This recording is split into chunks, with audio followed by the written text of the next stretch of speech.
जाइएगा।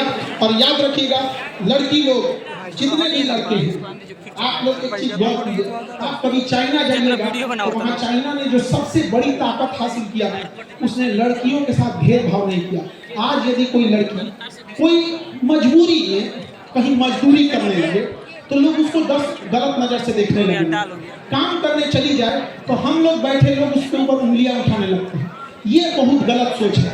और लड़की आप लोग से भी कहते हैं कि आप लोग जब भी आवाज उठाइएगा तो एक आवाज जरूर उठाइएगा कि हर 3-4 जिले के बीच में एक महिला यूनिवर्सिटी होनी चाहिए, जिसमें पढ़ाने वाला भले पुरुष टीचर हो लेकिन पढ़ने वाली कौन होनी चाहिए? महिला।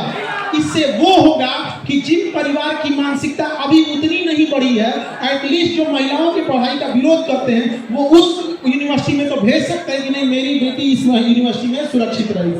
आप देखिए, हर जगह पे वो सब्जी मंडी है तो कहीं कुछ है। हर जिले के अंदर एक 10-15 एकड़ का सरकार जमीन एक्वायर कर ले और उस जमीन की बाउंड्री करके उसके अंदर जितनी भी दुकानें लगेंगी, अगर वो केवल दुकान महिला ही लगाने लगे तो महिलाओं को एक दूसरे से देख के हिम्मत आने लगेगी। समाज में बदलाव अचानक नहीं होता है, धीरे धीरे होगा। पहले वो अपने पैरों पे खड़ा होना सीखेंगे उस 4 दीवारी के अंदर, लेकिन जब उनके पांव अंगद की तरह मजबूत हो जाएंगी तो ये महिलाएं उस 4 दीवारी को पार करके झांसी की रानी की तरह अपना बुलंदी लहरा देंगी।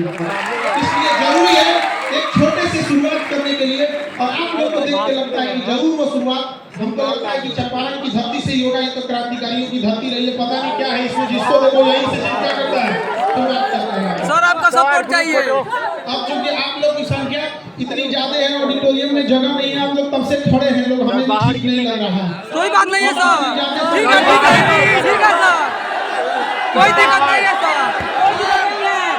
सर, कोई दिक्कत नहीं है। कैपेसिटी से ज्यादा आप लोग ऑडिटोरियम में आ गए हैं लोग, तो कभी कभी सोचते हैं कि हम एक नेक्स्ट जरूर विजिट रखेंगे, इससे बड़ा कोई हॉल वगैरह की व्यवस्था गांधी मैदान जरूर कीजिए। गांधी मैदान हमें यहाँ ज्यादा आइडिया नहीं है, गांधी मैदान तो पटना का भी बहुत बड़ा है सर, यहाँ का भी बहुत बड़ा है। तो यहाँ भी हम जरूर आए। और हम ये चीज जरूर चाहेंगे कि आप लोग जब भी मिले तो एक दूसरे का हाथ से हाथ मिला के चलना सीखिए। अगर आपको कहीं जल्दी पहुंचना है तो अकेले दौड़ जाइए, लेकिन अगर आपको बहुत दूर तक जाना है तो साथ लेके चलिए। याद रखिएगा, दूर की मंजिल अकेले नहीं होती है, क्योंकि रास्ते में बहुत बार आंधियां तूफान आते हैं, फिर एक का हाथ पकड़ के रहते हैं। और जब आप अपनी कामयाबी की सीढ़ियां चढ़िएगा तो याद रखिएगा, सीढ़ियों पे मिलते हुए कुछ लोगों का चेहरा याद रखिएगा, क्योंकि जब आप बुलंदी से नीचे उतर रहे होंगे तो उन्हीं लोगों से मुलाकात होगी। यदि मुंह मोड़ कर गए होंगे तो लौटने कहीं वो भी आपका सहारा नहीं बनेंगे। और जिंदगी की रफ्तार ऐसे रखिएगा कि दुश्मन चाहे आगे निकल जाए लेकिन एक दोस्त पीछे नहीं छूटना चाहिए। भरोसा होना चाहिए मेरा दोस्त कामयाब हुआ है, वो हमें जरूर क्या कर लेगा, तो उम्मीद करते हैं आप अपने जीवन में जरूर बदलाव लाएंगे। लाएंगे कि नहीं लाएंगे?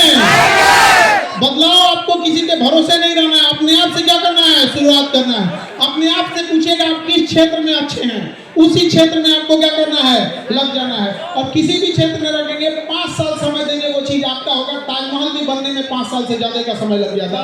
कोई भी चीज छोटे से शुरुआत होती है। जब महात्मा गांधी आए थे तो जब चंपारण से पहले जब लखनऊ अधिवेशन में गए थे तो एकमात्र मतलब एक श्रोता के रूप में चुपचाप बैठे थे। अंग्रेजों को भी पता नहीं था कि आदमी क्या कांड कर देगा, लेकिन जब महात्मा गांधी को अंग्रेजों ने ट्रेन से फेंका था तो उन्होंने प्रण लिया था कि तुमने मुझे ट्रेन से फेंका है, मैं आ रहा हूं अपने देश, तुम्हें अपने देश से फेंक दिया है। याद रखिएगा, ऐसे ही हाल अभी भी है। गरीबी ने आपको जिल्लत दिया है, गरीबी ने आपका सर नीचे झुकाया है। प्रण लीजिएगा कि एक दिन इस गरीबी का भी हम सर नीचे झुका देंगे। यहाँ पर समझाना है। जब भी कोई आपसे कोई गलत व्यवहार करे तो अपने आप में एक प्रण लीजिएगा कि जब हम कामयाब हो गए तो ऐसा गलत इंसान हम नहीं बनेंगे। यहाँ पर बदला लेने के लिए नहीं सोचिएगा, बल्कि सोचिएगा कि इतना कमीना हम नहीं बनेंगे, क्योंकि हमारे देखने वाले दुनिया का सबसे रईस इंसान वो होता है जिसके बगल में बैठे गरीब को एहसास ना हो कि वो गरीब होता है। तो इसलिए एक दूसरे का साथ दीजिए और अपने अंदर एक दूसरे के प्रति भावना रखिए, और लड़का लड़की सब कदम से कदम मिला के चलिए यहाँ पर। और हम एक अंत में एक बात जरूर कहेंगे, महिलाओं का सम्मान करना सीखिए। यदि आप अपने बहन के लिए शेर हैं तो दूसरे की बहन के लिए कुत्ता मत बनिए। धन्यवाद।